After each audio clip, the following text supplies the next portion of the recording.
Sabda hakul muslim ala muslim sit. Haknya seorang muslim atas muslim yang lainnya ada 6. Salah satunya idza marida fa'uduhu. Ketika dia sakit maka hendaklah kalian menjenguknya. Dan dalam hadis yang diriwayatkan oleh Imam Muslim dari Thauban maula Rasulullah sallallahu alaihi wasallam, ya, Rasulullah SAW bersabda, man 'ada maridan lam yazal fi khurfatil jannah. Siapa yang menjenguk orang sakit, maka dia akan seakan-akan terus berada di khurfah al-jannah, di dalam surga. Para sahabat bertanya, "Wa ma khurfatul jannah ya Rasulullah?" Apa yang dimaksud dengan khurfatul jannah? Rasulullah mengatakan janaha. Ya. Ulama ketika menjelaskan hadis ini mengatakan seakan-akan orang itu memetik buah yang ada di surga. Ya, selama dia menjenguk saudaranya ketika saudaranya itu sakit sampai dia kembali. Ya, ini diantara keutamaannya. Dan ketika kita menjenguk orang atau saudara yang sedang sakit, di antara adab yang harus kita lakukan adalah yang pertama mengingatkannya untuk bersabar. Ya, mengingatkan saudara kita untuk bersabar. An ya'murahul 'aid bis-sabri wat tahammul. Ya, orang yang menjenguknya hendaknya mengingatkan saudaranya yang sedang sakit untuk bersabar. Jangan berputus asa dari rahmat Allah Subhanahu wa taala. Ayat yang kita baca tadi, wa basyiris sabirin. Berikan kabar gembira kepada orang-orang yang bersabar. Alladzina idza asabatuhum musibah, yang mana ketika mereka tertimpa musibah, qalu, mereka mengatakan inna lillahi wa inna ilaihi raji'un. Mereka mengatakan inna lillahi wa inna ilaihi raji'un. Ulaika alaihim salawatun min rabbihim wa rahmah wa ulaika humul muhtadun. Mereka lah orang-orang yang mendapatkan rahmat dari Allah, dan mereka lah orang-orang yang mendapatkan petunjuk. Mereka lah orang-orang yang mendapatkan hidayah dari Allah Subhanahu wa taala. Dan Imam Al-Bukhari dari hadis meriwayatkan sebuah hadis dari Abu Musa, dia mengatakan bahwa Rasulullah sallallahu alaihi wasallam bersabda, "Idza maridal 'abdu aw safar, kutiba lahu mithlu ma kana ya'mal muqiman sahihan." Seorang hamba ketika dia sakit atau ketika dia sedang safar akan tercatat pahala ibadah yang senantiasa dia jaga ketika dia sedang sehat dan sedang mukim. Iya. Jadi setelah kita menyuruhnya untuk bersabar, ya, kita kasih kabar gembira yang kedua. Ya, tadi kabar gembira balasan untuk orang-orang yang bersabar. Mereka adalah orang-orang yang mendapatkan salawat dari Allah, dan mereka adalah orang-orang yang diberikan petunjuk oleh Allah. Itu keutamaan orang yang bersabar. Kemudian orang yang sakit, kita berikan kabar gembira yang kedua. Ya, sabdanya Rasulullah bahwa siapa yang sakit atau sedang safar, maka dia akan tetap mendapatkan pahala dari ibadah yang sering dia kerjakan, yang selalu dia jaga ketika dia sedang sehat dan ketika dia sedang mukim, tidak sedang melakukan safar. Ada orang yang ketika dia sehat, yang ketika tidak bepergian, dia menjaga sholat 5 waktunya. Jatuh sakit, dia tidak mampu sholat pergi ke masjid, tetap tercatat pahala sholat berjamaah untuknya. Iya, karena dia jaga sholat berjamaahnya. Ada orang yang ketika dia sehat, tidak sedang safar, dia punya waktu tertentu untuk membaca Al-Quran setiap dia selesai sholat. Ketika dia sakit dan dia tidak mampu melakukannya, ya, sakitnya menghalanginya melakukan itu, atau ketika dia safar dia tidak mampu melakukannya, kata Rasulullah SAW, dia masih tetap tercatat mendapatkan pahala dari amalan yang dia jaga ketika dia sehat atau ketika dia tidak sedang safar. Dan begitu semua amalan apa yang dikerjakan, dijaga ketika kita sehat, dijaga ketika kita sedang mukim, maka ketika ada udzur syar'i nantinya, entah itu sakit ataukah safar, insyaallah kita akan tetap mendapatkan pahala itu, pahala dari ibadah itu. Ini keutamaannya, ibadah yang terjaga, ibadah yang kita istiqomah mengerjakannya. Iya, ini keutamaannya. Nah, kita berikan kabar gembira kepada orang yang sakit itu. Kemudian ketika kita menjenguknya, ya beliau tidak menyebutkan di sini, tetapi tidak mengapa kita menambahnya. Hendaknya kita mencari waktu yang tepat, tidak datang di waktu istirahat, dan asalnya ketika kita menjenguknya, kita hanya menjenguk sebentar saja, tidak berlama-lama duduk, sehingga menyebabkan orang yang sakit itu terkadang karena tidak enak, dia akhirnya memaksakan diri untuk ikut menemani kita mengobrol biasanya, duduk misalnya, padahal dia sudah mau istirahat. Terkadang ada yang seperti itu, datang rame-rame, pindah warung kopi ke tempat orang yang sakit. Pokoknya seharusnya orang sakit itu dialah yang ditentengi, dia yang diberi khidmat, justru penjenguknya ini yang bikin sibuk keluarganya, duduk berlama-lama mulai dari pagi sampai siang. Hukum asalnya jangan. Kita hendaknya sebentar saja, jangan berlama-lama, kecuali kalau orang yang sakit itu memang meminta kita untuk berlama-lama. Karena ada juga tipikal orang yang sakit senang kalau ada yang menemani, justru merasa sehat kembali ketika ada yang menemani. Kalau cuma sendiri justru tambah sakit perasaannya. Nah, kecuali orang yang seperti itu, yang meminta memang untuk tinggal berlama-lama, maka tidak mengapa kita tinggal berlama-lama. Kalau tidak, maka sebaiknya kita hanya menjenguknya dalam waktu yang singkat. Kemudian pada saat kita menjenguknya, kita disunnahkan untuk mendoakannya. Kita disunnahkan untuk mendoakannya. Salah satu doa yang diajarkan oleh Rasulullah SAW adalah ketika beliau menjenguk Sa'ad bin Abi Waqqas. Beliau mengatakan Allahumma shfi Sa'dan. Tapi jangan baca ini Allahumma shfi Sa'dan, karena artinya ya Allah sembuhkanlah Sa'ad. Siapa tahu yang dijenguk bukan Sa'ad namanya. Ganti namanya ini Sa'ad. Ganti namanya. Siapa yang sakit, dia yang disebut namanya. Allahumma shfi, lalu sebut namanya. Ini gampang dihafal. Allahumma shfi fulan misalnya. Fulan. Allahumma shfi fulan. Allahumma shfi fulan. Kemudian termasuk doa yang diajarkan oleh beliau adalah doa yang berbunyi as'alullah al-azim rabbal arshil azim ayyashfiyak. Kata Rasulullah SAW, siapa yang menjenguk orang yang sakit, membaca doa ini, dan sakitnya itu adalah sakit yang tidak menyebabkan kematian untuknya, kata Rasulullah SAW, illa afahullahu min dzalikal marad, kecuali dia akan disembuhkan dari penyakit itu. Ada orang itu sekalian, kalau dia sakit bertahun-tahun,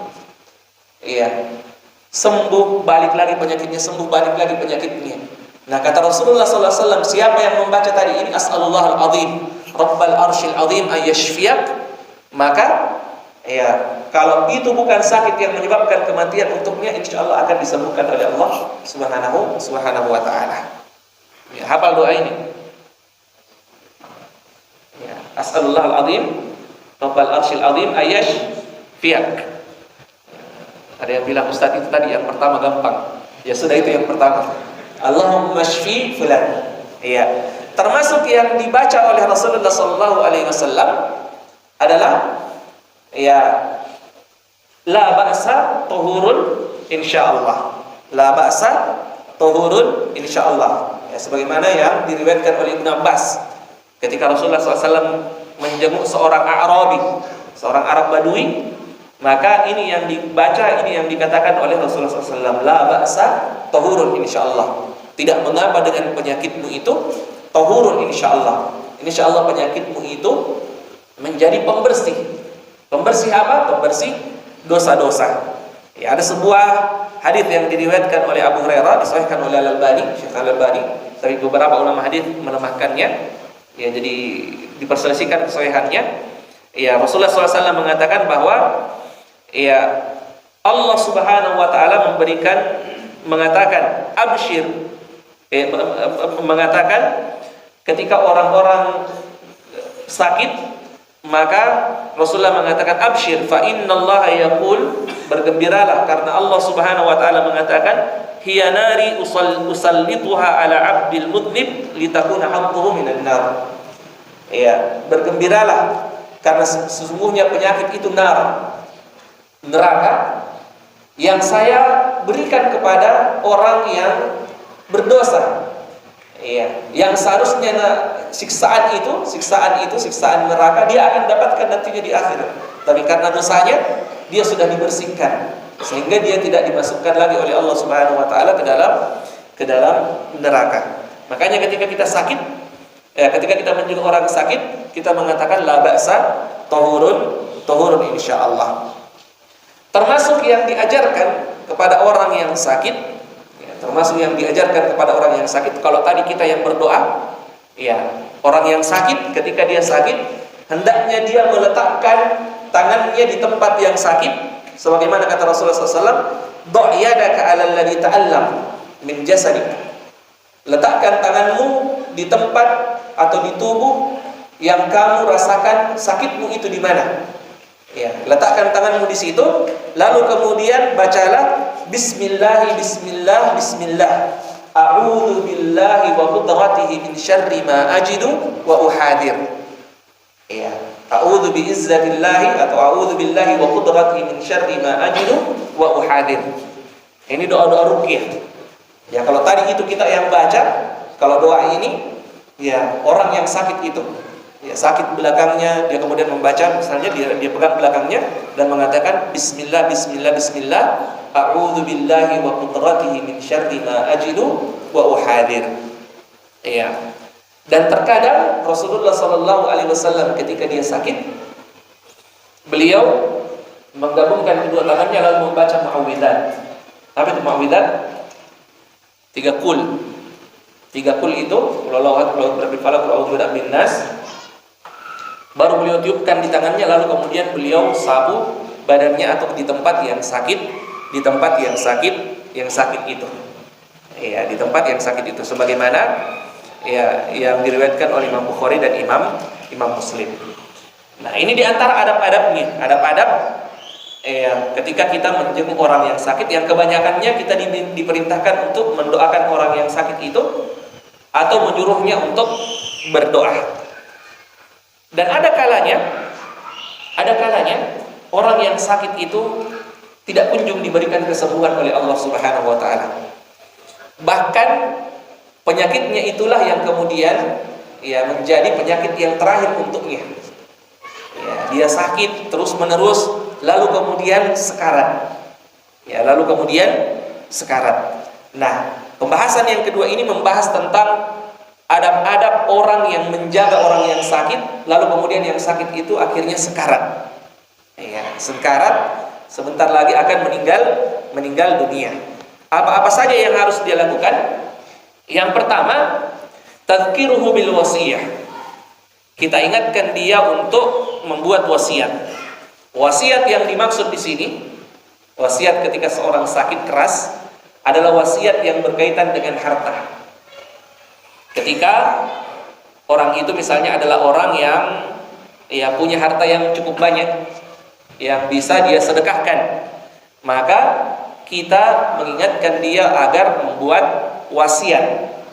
Ya, karena termasuk di antara hal yang bisa menjadikan seorang itu terus mengalir pahalanya ketika dia meninggal dunia adalah ketika dia memiliki sedekah jariyah. Ini sudah pernah kita jelaskan ini. Rasulullah SAW bersabda dalam hadis yang diriwayatkan oleh Abdullah bin Umar, "Ma haqqu mri'in muslim lahu syai'un yusi fihi yabitu lailataini illa wasiyatuhu maktubatun indahu." Ya.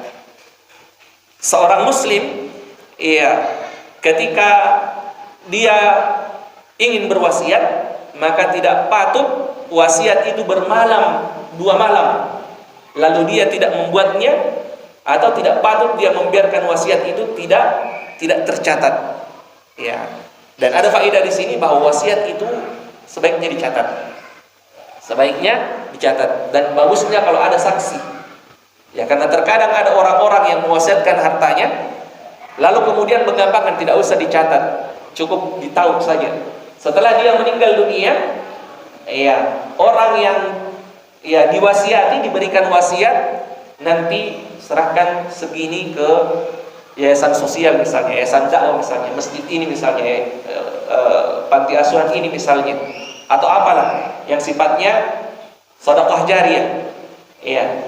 Ketika orang ini meninggal dunia, orang yang diberi wasiat itu ketika dia ingin mengambilnya lalu kemudian tidak ada hitam di atas putih, terkadang ada ahli warisnya yang kemudian menolaknya. Ada ahli waris yang kemudian menolaknya, dan ini banyak kejadian. Ahli warisnya tidak mau memenuhi wasiat orang tuanya karena katanya tidak ada bukti.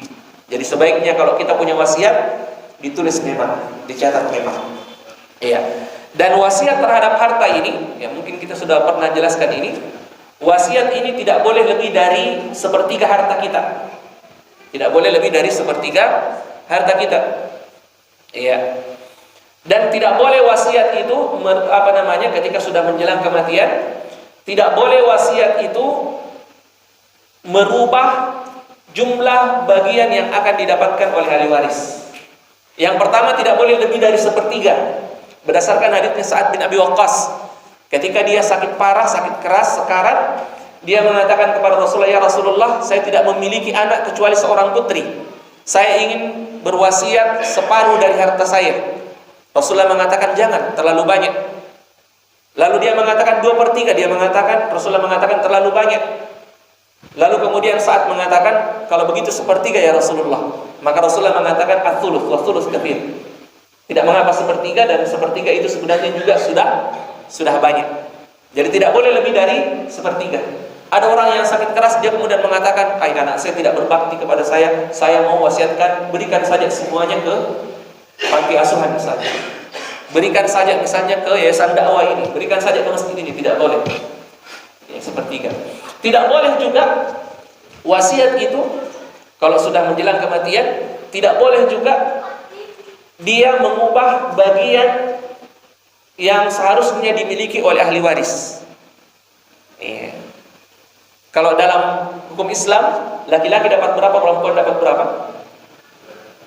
Kalau perempuan dapat 1, berarti laki-laki dapat 2. Tidak boleh dia mengatakan, "Karena yang menjaga saya sejak saya sakit sampai sekarang ini adalah anak perempuan saya. Kalau begitu bagi 2 saja." Ini kalau di menjelang kematiannya, dia tidak boleh melakukan itu. Karena Rasul mengatakan, "La wasiyat li warith." Tidak boleh ada wasiat yang menjadikan bagian dari warisan itu berkurang. Seperti itu. Ini yang pertama, ingatkan untuk memiliki atau untuk mencatat wasiatnya. Kemudian yang kedua, tadzkiruhu bi rahmatillahi wa fadlihi. Kita ingatkan bahwa rahmat Allah, keutamaan yang Allah Subhanahu wa taala berikan kepadanya, meskipun dia sudah sekarat, itu tetap tercurahkan untuknya. Makanya jangan pernah bersuudzon kepada Allah Subhanahu wa taala. Pada saat sakit, apalagi kalau sekarat, jangan pernah bersuudzon kepada Allah. Rasulullah bersabda, "La yamutanna ahadukum illa wa huwa yusinu dzan billahi azza wa jalla." Jangan ada di antara kalian yang meninggal kecuali dia berhusnudzan kepada Allah Subhanahu wa taala. Kecuali dia berhusnudzan kepada Allah Subhanahu wa taala. Dan ini dikatakan oleh Rasulullah SAW 3 hari menjelang kematian beliau. Kemudian yang berikutnya, ta'ahud bal li halqihi wa syafataihi. Ketika kita melihat orang yang sekarat, maka sebaiknya kita selalu menawarkan air minum kepadanya, untuk membasahi mulutnya dan untuk membasahi kerongkongannya. Rasulullah SAW ketika beliau meninggal dunia, ada air yang disiapkan oleh beliau untuk beliau ketika beliau sedang sekarat. Air itulah yang kemudian beliau pakai, beliau memasukkan tangannya di air itu, membasuh wajahnya, lalu kemudian mengatakan, "La ilaha illallah, inna lil mauti sakarat." La ilaha illallah, sesungguhnya di setiap kematian itu ada yang namanya sekarat. Kalau Rasulullah SAW sendiri merasakannya, padahal beliau adalah orang yang terbaik di muka bumi ini, makhluk yang paling mulia di muka bumi ini merasakan yang namanya sekarat, merasakan yang namanya sekarat menjelang kematian, maka bagaimana lagi dengan kita ini? Ya, ini yang beliau lakukan.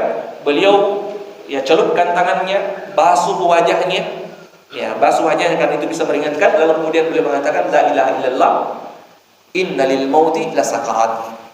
Baru kemudian setelah beberapa lama beliau kemudian mengatakan ila rafiqil a'la. Saya akan bertemu dengan Allah Subhanahu wa taala yang ada di atas. Kemudian yang keempat, talqinuhus syahadah. Mentalqinkan kalimat syahadat kepada orang yang sedang sakarat itu. Rasulullah sallallahu alaihi wasallam bersabda, "Laqinu mautakum la ilaha illallah." Talqinkan kepada orang yang akan meninggal dunia kalimat la ilaha illallah. Dan Rasulullah mengatakan, "Man akhiru kalamihi la ilaha illallah dakhala al-jannah." Siapa yang akhir perkataannya kalimat la ilaha illallah dakhala al-jannah, dia akan masuk ke dalam surga. Gampang sekali kedengarannya. Siapa yang akhir perkataannya kalimat la ilaha illallah akan masuk ke dalam surga. Siapa di antara kita yang tidak mampu mengucapkannya sekarang? La ilaha illallah. Ada yang tidak bisa ucapkan la ilaha illallah? Semua bisa mengucapkannya. Semua bisa menghafalkannya. Tetapi ada keadaan-keadaan tertentu, kalimat-kalimat yang kita gampang melafazkannya, sekarang itu sulit untuk kita lafazkan. Padahal kita hafal. Contoh kecilnya Al-Fatihah, surat-surat pendek. Kalau kita tidak sedang jadi imam, lancar? Lancar. Tapi yang tidak terbiasa jadi imam, lalu kemudian baca, yang terbiasa jadi imam saja kadang, saya kemarin tersangkut di surah apa ya? Al-A'la. Padahal saya hafal lancar, tersangkut. Padahal itu sudah terbiasa. Nah sekarang siapa yang sudah merasakan sakarat? Belum pernah ada yang merasakannya. Ketika sakarat kita rasakan, jangan heran ketika ada orang yang disuruh mengucapkan la ilaha illallah, dia tidak mampu mengucapkannya. Ada yang ketika mendengarkan hadis Rasulullah SAW bahwa nanti kita kalau di kuburan ditanya man rabbuka man nabiyyuk ma kitabuk, dia mengatakan itu kan kita sudah hafal. Iya memang sekarang, tapi tidak tahu nanti di kuburan. Tidak tahu nanti ketika kita di kuburan yang tanya kita malaikat. Kalau yang tanya teman antum, teman pengajian tapi yang masalah ini yang tanya kita nantinya adalah malaikat. Sama dengan kematian ini. Sakarat ini. Enak sekali, gampang sekali kedengarannya. Man akhiru kalamihi la ilaha illallah dakhala al-jannah. Siapa yang akhir perkataannya la ilaha illallah dakhala al-jannah. Tapi apakah kita semua mampu untuk mengucapkannya? Apakah kita semua mampu untuk mengucapkannya? Makanya salah satu di antara sunnahnya ketika kita menemani orang yang sedang sakarat, kita tuntun. Jangan bilang itu kan ustaz. Kalau ada ustaz misalnya sakarat, jangan ustaz, tidak perlu diajari, tidak. Setiap kita butuh untuk dituntun ketika kita sakarat. Dan pada saat menuntun, ulama kita menjelaskan ketika kita menuntunnya, jadi jangan diulang-ulang terus. Jangan diulang-ulang terus. Kalau sudah diucapkan sekali, ya sudah selesai. Jangan bilang lagi, ulangi lagi sampai kamu meninggal dunia. Tidak seperti itu. Karena dikhawatirkan ketika kita menyuruhnya mengulang, sementara dia sedang merasakan susahnya sekarat itu, melewati sekarat itu, dia akhirnya membenci kalimat itu, tidak senang dengan kalimat itu, lalu kemudian tidak mau mengucapkan. Jadi ketika dia sudah mengucapkannya, ya sudah selesai. Kapan disuruh mengulang? Kalau dia berbicara lagi setelahnya, dia berbicara banyak, mengucapkan kata-kata yang lain, dan kelihatannya belum mau tiba ajalnya, kita suruh ulangi la ilaha illallah, ucapkan la ilaha illallah. Begitu cara menuntunnya. Dan ketika ada yang mengatakan la ilaha misalnya, lalu kemudian meninggal dunia, hanya itu yang terdengar, kita tidak boleh mengatakan tidak sempurna tadi kalimat syahadatnya, tidak. Tidak begitu, tidak. Bukan itu yang menjadi tugas kita. Pokoknya ketika kita mentalkin lalu kemudian sudah bahkan dengan niat saja, ketika di dalam hati lisannya sudah keluh, lisannya sudah tidak bisa bergerak, di dalam hatinya dia mau mengatakannya, maka itu insya Allah sudah terhitung. Ya, seperti itu. Jadi ketika ada misalnya yang terpotong, jangan kemudian kita menjadi tukang gosip. Ya, kita sebarkan kayak gitu si fulan waktu ditalqin, ya tidak sempurna kalimat la ilaha illallah, tidak seperti itu. Jadi talqin kalimat la ilaha illallah. Bagaimana yang biasanya dilakukan oleh sebagian orang yang membaca surat Yasin? Ya, hadis yang mengatakan laqinu mautakum surat Yasin ini diperselisihkan kesahihannya. Ya. Ulama-ulama bermadzhab Hanabilah mengatakan hadisnya sahih, tidak mengapa. Justru yang mengatakan hadisnya lemah adalah ulama bermadzhab Syafi'iyah. Ini kita uniknya di Indonesia. Ulama yang mengatakan lemah seperti Imam An-Nawawi dan Ibnu Hajar Al-Asqalani itu justru melemahkan hadisnya dan mengatakan tidak disyariatkan. Ya, kalau kita justru diamalkan di Indonesia yang mengaku mazhab Syafi'iyah. Ala kulli hal, ini khilaf di kalangan ulama. Kalau kami pribadi memandang tidak mengapa dibacakan surat Yasin itu, tetapi hanya dibacakan bagi orang yang sekarat. Setelah meninggal tidak dibacakan lagi. Ya, setelah meninggal tidak dibacakan lagi. Hanya dibacakan ketika dia sedang sekarat. Ya. Salah satu di antara hikmahnya seperti yang dikatakan oleh Syekh Hasan Walid Dadu, salah seorang ulama dari Mauritania, beliau mengatakan karena di dalam surat Yasin itu ada kurang lebih 7 ayat yang menjelaskan tentang al-bi'tsah, tentang kebangkitan setelah kematian. Jadi seakan-akan ketika kita membacakannya, kita mengingatkannya bahwa setelah kamu mati nantinya akan dibangkitkan. Seperti itu. Ya, kurang lebihnya seperti itu. Ini khilaf di kalangan ulama. Yang tidak ada khilafnya itu tadi, laqinu mautakum la ilaha illallah. Bacakan la ilaha illallah kepada orang yang mau meninggal dunia. Kemudian ketika sudah meninggal dunia, apa yang mesti kita lakukan? Yang pertama, kita menutup matanya. Dari Ummu Salamah, dia mengatakan Rasulullah SAW masuk ke Abu Salamah ketika Abu Salamah sudah meninggal dunia. Fa'admadah. Lalu kemudian beliau menutup matanya. Lalu kemudian beliau bersabda, Inna ruh idha qubid tabi'ahul basar. Sungguhnya ruh ketika dia dicabut, maka pandangan mata melihatnya. Ya. Lalu kemudian Rasulullah menutup matanya. Pada waktu itu beberapa di antara keluarganya ada yang kemudian berteriak histeris. Lalu kemudian Rasulullah SAW mengatakan, La tad'u ala anfusikum illa bi khair. Jangan kalian berdoa untuk diri kalian, untuk keluarga kalian kecuali doa kebaikan. Fa innal malaika yu'minuna ala ma taqulun. Karena malaikat akan mengaminkan apapun yang kalian katakan, apapun yang kalian doakan. Ya, ketika ada keluarga yang meninggal, misalnya ada orang yang meninggal, itu perhatikan keluarganya, ingatkan juga. Ya, setelah dia meninggal ditutup matanya, ingatkan keluarganya. Ya, jangan berlebihan di dalam bersedih. Ya, laisa minna, kata Rasulullah SAW, man syaqqal juyub wala tamal khudud. Bukan dari golongan kami orang-orang yang ketika tertimpa musibah dia mau robek-robek bajunya. Ya, dia menampar-nampar pipinya. Bukan golongan kami, kata Rasulullah SAW. Bersabar. Wabasyiris sabirin.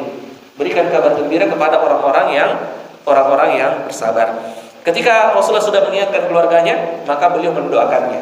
Ya, ini juga berarti bahwa tidak mengapa mendoakan sebelum disolati. Ya, sebelum disolati jenazah itu tidak apa-apa didoakan. Ya, tidak apa-apa mendahulukan untuk mendoakannya. Allahumma ighfir li Abi Salamah warfa' darajatahu fil mahdiyyin, dan seterusnya. Ini doa yang dibaca oleh Rasulullah ketika Abu Salamah meninggal dunia. Jadi ketika kita pergi takziah misalnya, takziah itu mengucapkan kalimat hiburan kepada orang-orang yang ditinggalkan. Ya, jenazahnya masih ada di situ, belum dimandikan, belum diapa-apa, tidak apa-apa. Kita datang takziah, menyabarkan keluarganya, lalu kemudian mendoakan yang jenazahnya itu, yang meninggal dunia itu. Iya. Kemudian adab yang berikutnya setelah ditutup matanya, syaddu lihyaihi wa talyinu mafasilahu. Wa talyin mafasilihi. Kita mengikat kepalanya, mengingat kepalanya seperti ini sebenarnya hikmahnya, tujuannya supaya mulutnya tidak terbuka. Ya, supaya mulutnya tidak terbuka. Jadi jangan tanya apa maksudnya itu. Nah, itu maksudnya. Jadi supaya mulutnya tidak terbuka, jadi kita kasih pengikat misalnya di bagian ininya. Lalu kemudian talyin al-mafasil. Kita melembutkan semua persendiannya. Jadi siku-sikunya, lututnya, pergelangan tangannya itu kita kita gerak-gerakkan supaya tidak kaku. Ya, supaya tidak kaku ketika dimandikan. Jadi itu yang kita lakukan. Kita kita gerak-gerakkan seperti ini, lututnya juga kita gerak-gerakkan supaya dia tidak kaku nantinya ketika dimandikan. Ya, karena kadang kalau sudah dimandikan itu karena sudah keras, ada yang kadang mau memaksa untuk meluruskannya, itu menyebabkan tulangnya bisa patah. Ya, itu bahayanya kalau tidak dilenturkan itu persendiannya. Dan Rasulullah SAW mengatakan kasru admil mayyit ka kasri hayyan. Ya, siapa yang menyebabkan tangan jenazah patah itu sama seperti ketika dia mematahkannya ketika dia masih hidup. Ini yang ke-6. Yang ke-7, taujihu ilal qiblah. Ya, kita menghadapkan jenazah itu menghadap ke arah kiblat. Ya, Rasulullah SAW mengatakan tentang kiblat, al-baitul haram kiblatukum ahya'an wa amwata. Ya, Masjid Haram itu, Ka'bah itu adalah kiblat bagi kita semua, baik ketika kita masih hidup maupun ketika kita meninggal dunia. Maka kita menghadapkannya ke arah kiblat, dan ada dua caranya menghadapkan ke arah kiblat. Yang afdolnya sama seperti membaringkannya ketika di liang lahat. Ya, badan sebelah kanannya berada di bawah, lalu kemudian badannya itu menghadap ke arah kiblat. Ya, jadi kalau sekarang misalnya ini kiblat, jadi badannya sebelah kanan begini, baru dia menghadap ke sini. Dia menghadap ke sini. Itu yang paling afdolnya. Kalau tidak mampu, kalau misalnya sulit untuk digerakkan sempit atau sudah terlanjur begitu, ya boleh dengan cara seperti ini. Jadi kakinya menjulur ke kiblat, lalu kemudian badannya dialasi sedikit supaya terangkat, supaya sedikit badannya menghadap ke arah kiblat. Ya, seperti itu. Jadi ada dua caranya. Yang afdalnya tadi, yang pertama tadi itu. Sama seperti ketika diletakkan di kuburan. Yang ke-8, tajriduhu min thiyabihi.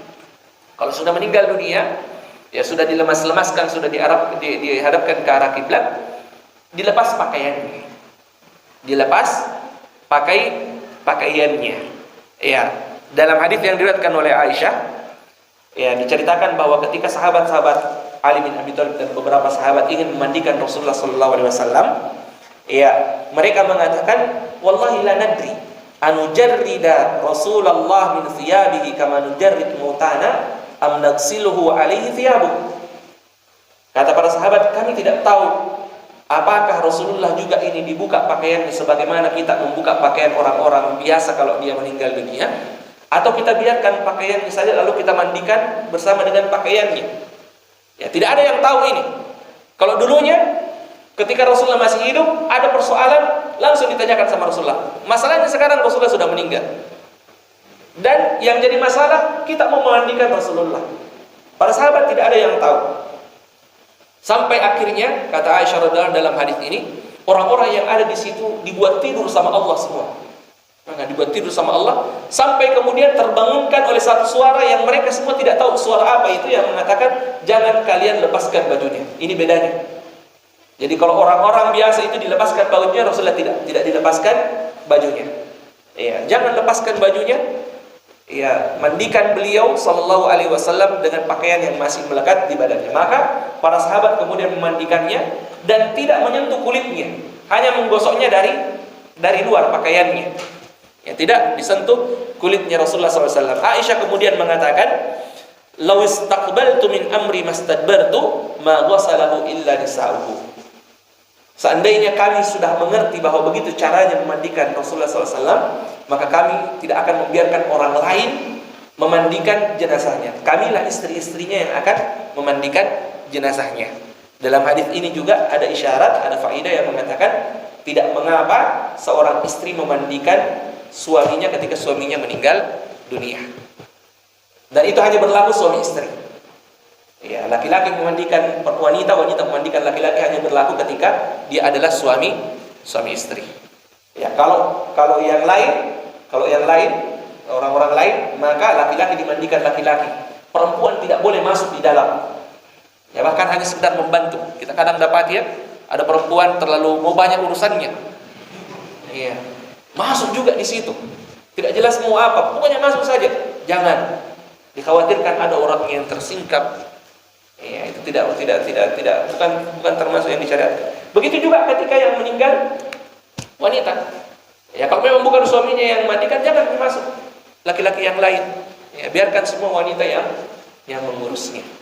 Seperti itu. Nah, setelah dilepaskan pakaiannya, kita kembali lepaskan pakaiannya, taghtiyatuhu bithawb. Maka kita tutupi dengan kain. Ya, kita tutupi dengan kain. Ditutupi dengan kain. Kecuali orang yang muhrim. Orang yang muhrim yang meninggal dalam keadaan ihram, dia tidak ditutupi wajahnya dan kepalanya.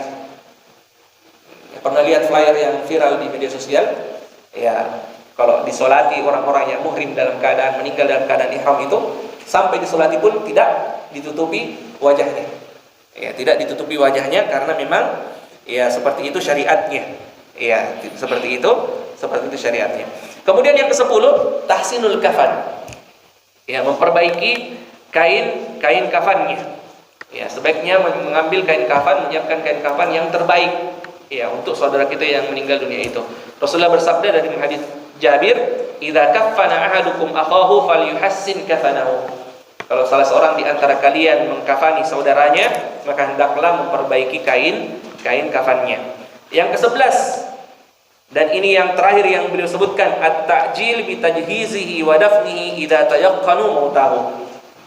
Menyegerakan pengurusan jenazahnya, menyegerakan pemakamannya kalau mereka memang sudah yakin bahwa orang tersebut meninggal dunia. Dalam hadis yang diriwayatkan oleh Imam Bukhari dari Abu Hurairah, beliau sallallahu alaihi wasallam bersabda, "Asri'u bil janazah."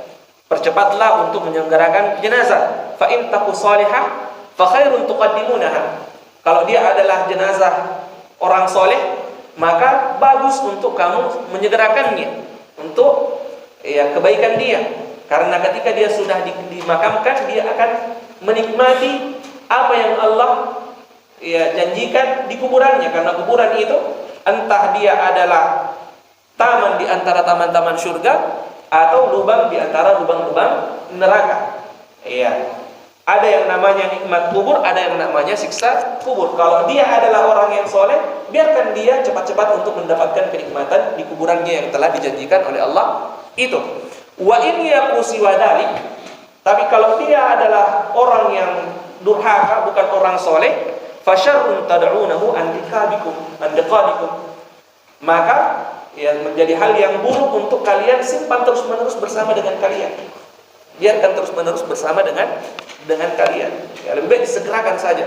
Karena tidak ada juga gunanya orang yang tidak soleh berlama-lama bersama dengan kalian. Itu kata Rasulullah Shallallahu Alaihi Wasallam. Dalam hadits lain, dalam hadits Ali bin Abi Thalib, Rasulullah SAW bersabda, "Ya Ali, wahai Ali, talatun la tuakhiruha."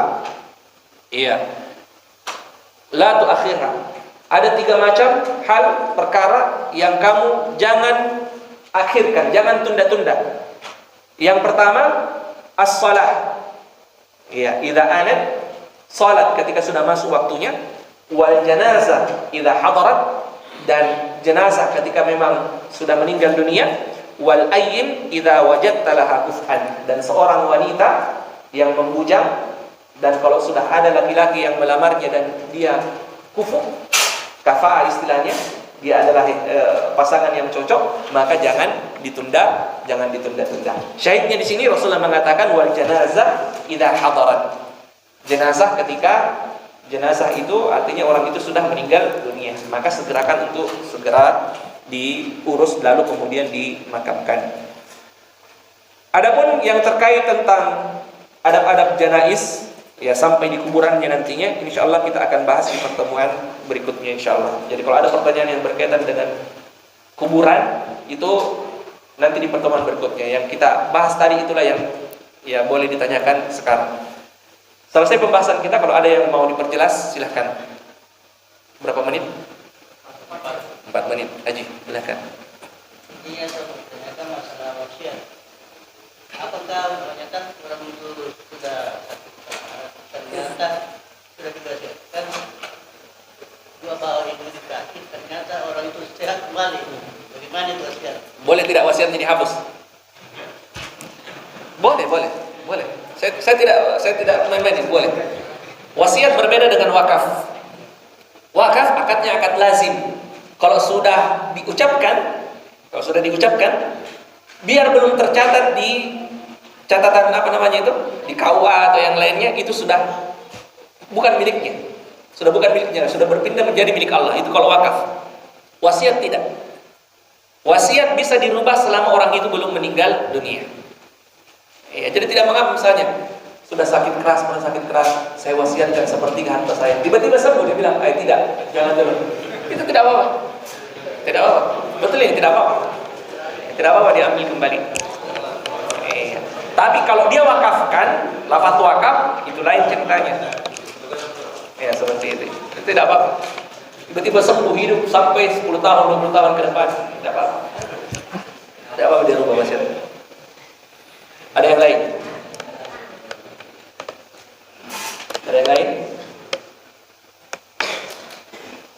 Iya. Bagaimana kalau terlambat atau menunda kalau anak kecil yang tidak Apa? menunda sampai besok pagi? Sampai besok pagi. Hukum asalnya disegerakan, kecuali kalau ada hal-hal yang seperti itu. Tapi afdolnya, kalau ditanya tentang afdolnya, dia disegerakan. Tidak ada kewajiban harus menunggu keluarganya dari sini, keluarganya dari sini. Ya, itu afdolnya. Jadi kalau ada anak misalnya yang terlalu jauh, memaksakan diri untuk ini sampai menunda, dan tundanya itu terlalu berlebihan, maka sebaiknya jangan. Kasihan orang tuanya misalnya, atau kasihan keluarganya, sebaiknya ini saja. Karena kan yang bermanfaat untuknya doa, bukan bertemu. Ya, doa yang bermanfaat untuknya. Ya, seperti itu. Jadi kalau terlalu lama, apalagi kalau terlalu lama, kadang ada terlalu lama, 1 hari lebih ditunda. Ada bahkan yang sampai 2 hari, itu terlalu itu. Jadi sebaiknya jangan dipaksakan. Ya, itu yang paling bagus. Itu tadi kata Rasulullah, kalau dia orang soleh, lebih baik untuk disegerakan secepatnya. Ya, itu sama seperti ketika kita mau kasih hadiah orang tua kita, lalu kemudian kita tunda-tunda terus. Ya, hukumnya seperti itu. Ibaratnya kurang lebih sama seperti itu, kesan seperti itu.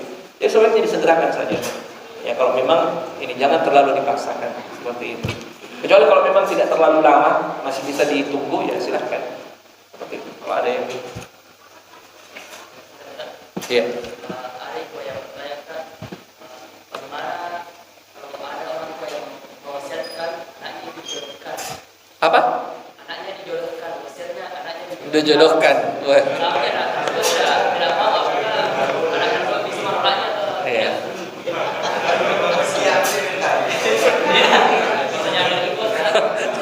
Iya. Iya, pertama bagus tadi takliknya, bagus tadi takliknya Pak Lurah, Pak Takdir. Bilang, oh ternyata ada juga jomblo yang begitu, wasiat yang dia tunggu. Ya, bahaya kalau seperti itu, wasiat dia baru mau menikah kalau dapat wasiat. Walau alam, kalau dia wasiat dan itu kebaikan, kalau itu kebaikan dan wanitanya solehah, ya misalnya dia yakin dengan agamanya, ya silahkan. Tapi kalau dia lihat, dia misalnya diwasiatkan, ya kamu nantinya menikah dengan si fulana misalnya, tapi dia lihat itu fulana tidak pakai jilbab, tidak jaga pergaulan, tidak ada, itu bukan wasiat yang bagus. Ya, tapi kalau misalnya solehah, ya segerakan secepatnya. Bahkan seharusnya dia menikah sebelum orang tuanya meninggal. Itu bagusnya. Tapi kejadian tidak ini yang seperti ini, ada wasiat yang ini. Kenapa orang tuanya menunggu dia mau meninggal baru dia mau jodohkan anaknya? Kenapa tidak waktu dia masih hidup sehat, ya dia nikahkan segera anaknya supaya dia bisa melihat anaknya itu berkeluarga. Ya, ini kayaknya soal-soalan begini. Ya, bisa jadi cuma alibi ini karena ditanya. Iya. Lebih utamakan setelah zuhur atau setelah jenazah. Iya, sholat sunat setelah sholat zuhur atau sholat jenazah. Jadi yang mengatakan didahulukan sholat jenazah karena hadis itu tadi, keumuman hadis itu menyegerakan, ya menyegerakan. Tapi ada juga yang mengatakan tidak, bukan itu maksudnya. Tidak mengapa kalau ada yang mau sholat sunnah dulu, silahkan sholat sunnah baru kemudian sholat jenazah. Setahu kami ya, sependek pengetahuan kami, silahkan tanya sama ustaz lain. Siapa tahu saya tidak ini, saya belum sampai kajiannya di situ. Tidak ada nas yang mengatakan bahwa tidak ada hadis yang khusus yang mengatakan dahulukan ini. Yang kami pahami dari situ mereka ambil untuk menyegerakan jenazah termasuk sholat ini. Ya, tetapi sebenarnya tidak mengapa kalau ada yang mau sholat sunat dulu baru kemudian sholat jenazah. Allah. Iya.